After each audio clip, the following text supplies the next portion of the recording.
VOA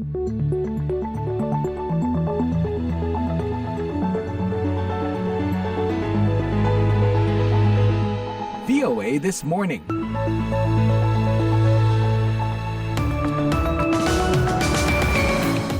Halo, selamat pagi. Inilah siaran VOA This Morning, Senin 2 September 2024 yang dipancarkan langsung dari Studio 17 di Washington DC. Bagaimana persiapan Anda untuk beraktivitas pada hari pertama pekan ini? Kalau di sini di Amerika, Senin pertama di bulan September dirayakan sebagai Labor Day, hari libur federal untuk merayakan pencapaian sosial dan ekonomi para pekerja Amerika. Meskipun kita berbeda aktivitas dalam mengisi hari ini, saya Utami Husin, produser Jimmy Manan, dan teknisi Zainab Abdul Rahman, seperti biasa selalu menghadirkan laporan-laporan hangat dan menarik dari berbagai penjuru dunia. Redaksi VOA pagi ini menyiapkan laporan mengenai rekor kandidat Presiden Kamala Harris di California yang dipuji dan dikecam dalam kampanye Presiden Amerika. California, we proudly cast our 482 votes for the next president, Kamala Harris. Dan tentang anak-anak Palestina di Gaza yang menerima vaksinasi polio. Saya datang ke klinik Andra hari ini untuk memvaksinasi putri saya agar kebal terhadap polio. Dan insya Allah kami tidak mendapat penyakit lain selain penyakit yang sudah kami alami. Siaran ini juga bisa diikuti melalui streaming langsung di website kami www.voaindonesia.com atau melalui podcast VOA This Morning episode hari ini. Kita awali dulu dengan berita dunia pagi ini bersama Madeoni. Selamat pagi pendengar, kampanye Presiden Donald Trump hari Minggu mengeluarkan pernyataan dari keluarga militer Gold Star yang mengundangnya ke Taman Makam Nasional Arlington saat mereka membela calon presiden dari Partai Republik itu dan berkeras bahwa Wakil Presiden Kamala Harris adalah kandidat yang mempolitisi anggota militer Amerika yang telah gugur. She's defective. She's a defective person. And we don't need another defective person as President of the United States. Ini adalah serangan balik terbaru ketika Trump mencoba untuk menyudutkan Harris dengan penanganan pemerintahan Biden atas kekacauan penarikan Amerika dari Afghanistan pada tahun 2021, termasuk pengeboman bunuh diri yang menewaskan 13 anggota militer Amerika. Harris pada hari Sabtu menuduh Trump melakukan aksi politik yang tidak menghormati tempat suci di mana banyak korban perang Afghanistan dimakamkan. Trump dan keluarga dari beberapa korban yang tewas dalam pemboman tersebut menyalahkan Harris seperti yang mereka lakukan terhadap Presiden Joe Biden sebelum ia mengakhiri upaya pemilihannya kembali atas kematian orang-orang yang mereka cintai. Para keluarga mengatakan bahwa mantan presiden itu menghormati orang-orang yang mereka kasihi ketika ia datang ke Arlington. Kampanye Trump kemudian mendistribusikan foto-foto kunjungan tersebut meskipun pihak pemakaman melarang kegiatan partisan di sana. Pemerintahan Biden telah menunda pengumuman tentang ketetapan akhir terkait kenaikan tarif yang tajam pada kendaraan listrik, baterai, semikonduktor, dan sel surya buatan Tiongkok yang sedianya dimulai pada tanggal 1 Agustus. Perwakilan Perdagangan Amerika pada hari Sabtu mengatakan pihaknya terus mengupayakan ketentuan akhir mengenai usulan perubahan aturan pada barang-barang buatan Tiongkok, kata seorang juru bicara dari badan tersebut. Penundaan ini tidak mengejutkan bagi Thibault Dinameo, seorang periset tamu dan scholar pada lembaga International Business di Center for Strategic and International Studies. Ia mengatakan bahwa tahun ini adalah tahun pemilihan umum yang mengharuskan Partai Demokrat menyeimbangkan isu-isu yang dipersaingkan ketika memutuskan bagaimana menerapkan tarif pajak. Partai Demokrat tentu saja tidak ingin terlihat lemah terhadap Tiongkok, kata Dinamiel kepada VOA. Perdana Menteri Israel Benjamin Netanyahu hari Minggu bertekad untuk mengintensifkan pertempuran dengan Hamas setelah militer Israel menemukan mayat 6 sandera yang tampaknya ditembak mati oleh militan ketika pasukan Israel mengincar lokasi mereka di Gaza. מהרצח הנורא בדם קר של 6 מחטופינו. Mereka yang membunuh para sandera tidak menginginkan kesepakatan gencatan senjata di Gaza, kata Netanyahu dalam sebuah pernyataan. Netanyahu kepada para pemimpin Hamas mengatakan, kami akan memburu kalian, kami akan menangkap kalian dan kami akan menyelesaikan masalah ini. Seorang juru bicara militer Laksamana Muda Daniel Hagari kepada para wartawan dalam sebuah konferensi pers mengatakan, menurut perkiraan awal kami, mereka dibunuh secara brutal oleh para teroris Hamas beberapa saat sebelum kami mencapai mereka. Mereka ditemukan di sebuah terowongan di kota Rafah di bagian selatan. Netanyahu juga menuduh Hamas melakukan serangan penembakan pada hari Minggu yang menewaskan 3 polisi di dekat kota Hebron di tepi barat yang diduduki Israel. Hamas tidak mengaku bertanggung jawab atas serangan tersebut, namun menyebutnya sebagai operasi heroik dari pihak perlawanan. Televisi pemerintah Iran Minggu mengatakan kecelakaan helikopter yang menewaskan mendiang Presiden Iran Ebrahim Raisi disebabkan oleh cuaca termasuk kabut tebal. Laporan televisi itu mengutip laporan akhir penyelidikan atas insiden tersebut. Presiden Iran Ebrahim Raisi, seorang tokoh garis keras yang dipandang sebagai calon pengganti pemimpin tertinggi Ayatollah Ali Khamenei, tewas ketika helikopternya jatuh pada bulan Mei di sebuah wilayah pegunungan dekat perbatasan Azerbaijan. Penyebab utama kecelakaan helikopter itu adalah kondisi cuaca yang rumit di wilayah tersebut. Demikian kesimpulan laporan akhir menurut TV pemerintah Iran. Kabut tebal menyebabkan helikopter yang membawa Raisi dan teman-temannya menabrak gunung. Demikian laporan yang dikeluarkan oleh komite tinggi yang ditugaskan oleh militer Iran untuk menyelidiki insiden tersebut. Pihak berwenang setempat pada hari Minggu mengatakan hujan lebat di Niger telah menewaskan sedikitnya 15 orang lagi. Korban terbaru dari hujan lebat yang melanda negara Afrika itu. Sekian Headline News VOA Washington, saya Madioni.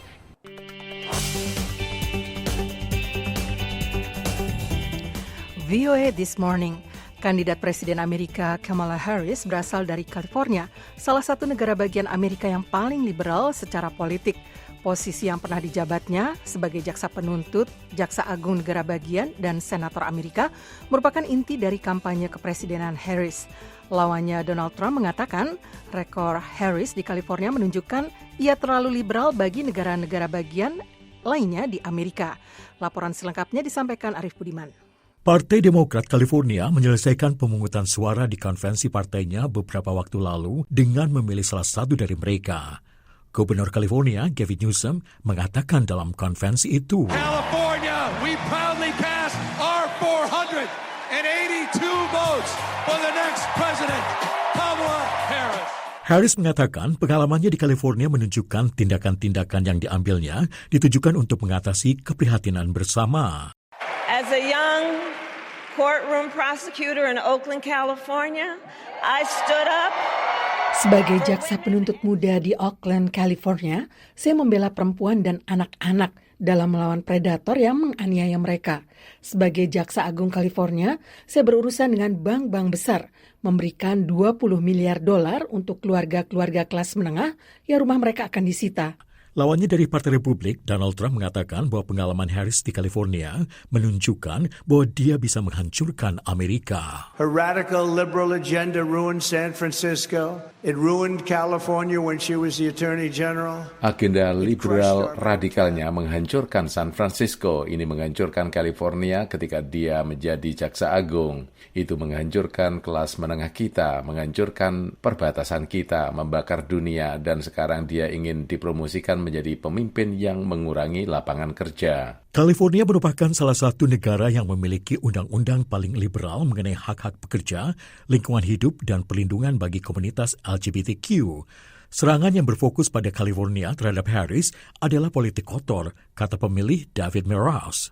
She has a record, not just as a prosecutor, not just as an attorney general, but also legal. Dia memiliki rekam jejak tidak hanya sebagai jaksa, tidak hanya sebagai jaksa agung, tapi juga memimpin legislasi di Senat negara bagian. Mereka berusaha menjatuhkan Harris. Namun pemilih California, Kathy Willman, mengatakan Harris gagal dalam urusan imigrasi di California dan Washington. She was supposed to be the one that was in charge of securing our border. Dia seharusnya menjadi orang yang bertanggung jawab mengamankan perbatasan kita pada awal masa kepresidenan Biden. California adalah negara bagian yang menyokong kuat Partai Demokrat pada tahun 2024. Partai tersebut diperkirakan akan memenangkan calon mereka dalam pemilihan presiden dan pemilihan senator.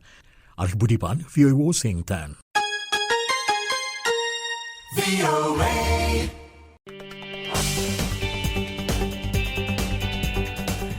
Pendengar, unjuk rasa menentang Perdana Menteri Israel Benjamin Netanyahu digelar di Yerusalem menyusul penemuan 6 sandera yang tewas sebelum upaya penyelamatan digelar di Gaza.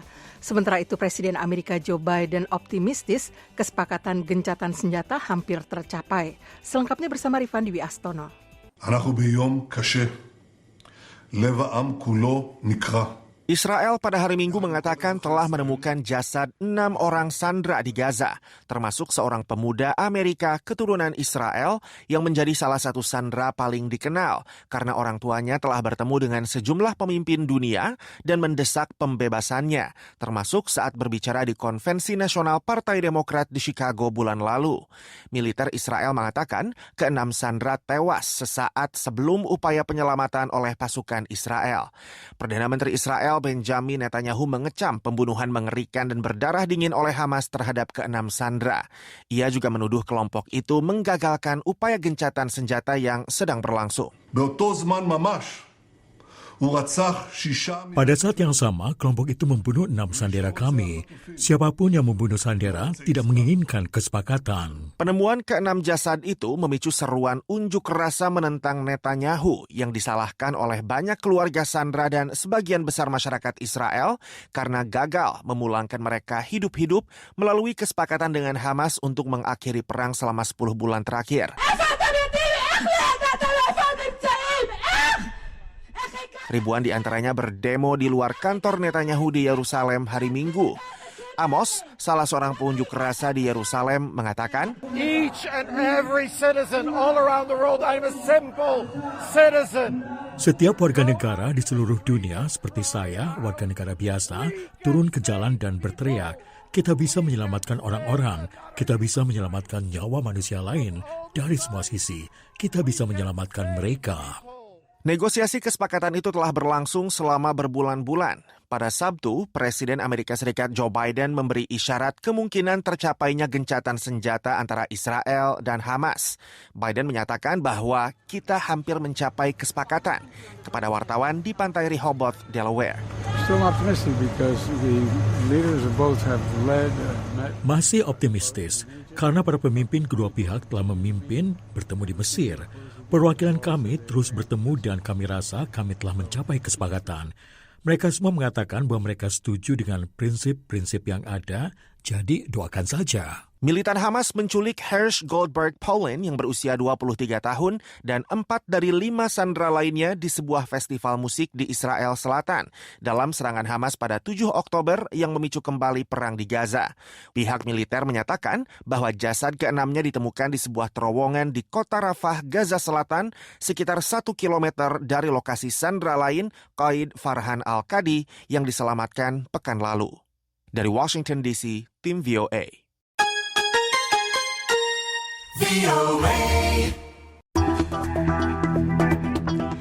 VOA This Morning, pejabat kesehatan Palestina dan badan-badan PBB pada hari Minggu memulai kampanye vaksinasi polio dalam skala besar di jalur Gaza dengan harapan dapat mencegah wabah di wilayah yang sedang dilanda perang Israel-Hamas. Puspita Sariwati menyampaikannya berikut ini. Pihak berwenang berencana untuk memvaksinasi anak-anak di Gaza Tengah hingga Rabu sebelum melanjutkan ke bagian utara dan selatan yang menderita kehancuran lebih parah. Kampanye anti-polio ini dimulai dengan sejumlah kecil vaksinasi pada hari Sabtu dan bertujuan menjangkau sekitar 640.000 anak. Juliet Toma, Direktur Komunikasi UNRWA, Badan Pengungsi Palestina di PBB, mengatakan kampanye vaksinasi ini sangat besar dan salah satu yang paling rumit di dunia. Israel menyetujui jeda kemanusiaan terbatas berupa gencatan senjata selama 3 hari untuk melakukan kampanye anti-polio itu. Menurut Organisasi Kesehatan Dunia (WHO), seorang ibu yang datang untuk memvaksinasi anak-anaknya, Afnan Al-Mukayyad, mengatakan, Saya datang ke klinik Andra hari ini untuk memvaksinasi putri saya agar kebal terhadap polio. Dan insya Allah kami tidak mendapat penyakit lain selain penyakit yang sudah kami alami. Rumah sakit di Deir al-Balal dan Nuseirat memastikan bahwa kampanye telah dimulai hari Minggu. Kampanye ini dilakukan setelah kasus polio pertama dilaporkan di Gaza dalam 25 tahun terakhir, yaitu seorang bayi laki-laki berusia 10 bulan yang kini mengalami kelumpuhan pada kakinya. Wafa'a Obaid, ibu dari 3 anak yang menerima vaksin, mengatakan, kami lolos dari kematian bersama anak-anak kami dan terpaksa mengungsi dari satu tempat ke tempat lain demi anak-anak. Dan kami menghadapi ancaman penyakit-penyakit ini. Kami berterima kasih kepada lembaga-lembaga yang menyediakan vaksinasi ini ke Gaza untuk anak-anak kami. WHO mengatakan kebanyakan orang yang terjangkit polio tidak mengalami gejala dan mereka yang mengalaminya biasanya sembuh dalam waktu sekitar 1 minggu. Namun belum ada obatnya dan polio yang menyebabkan kelumpuhan biasanya bersifat permanen. Jika kelumpuhan itu mempengaruhi otot pernapasan, penyakit ini bisa berakibat fatal. Puspita Sariwati, VOA, Washington.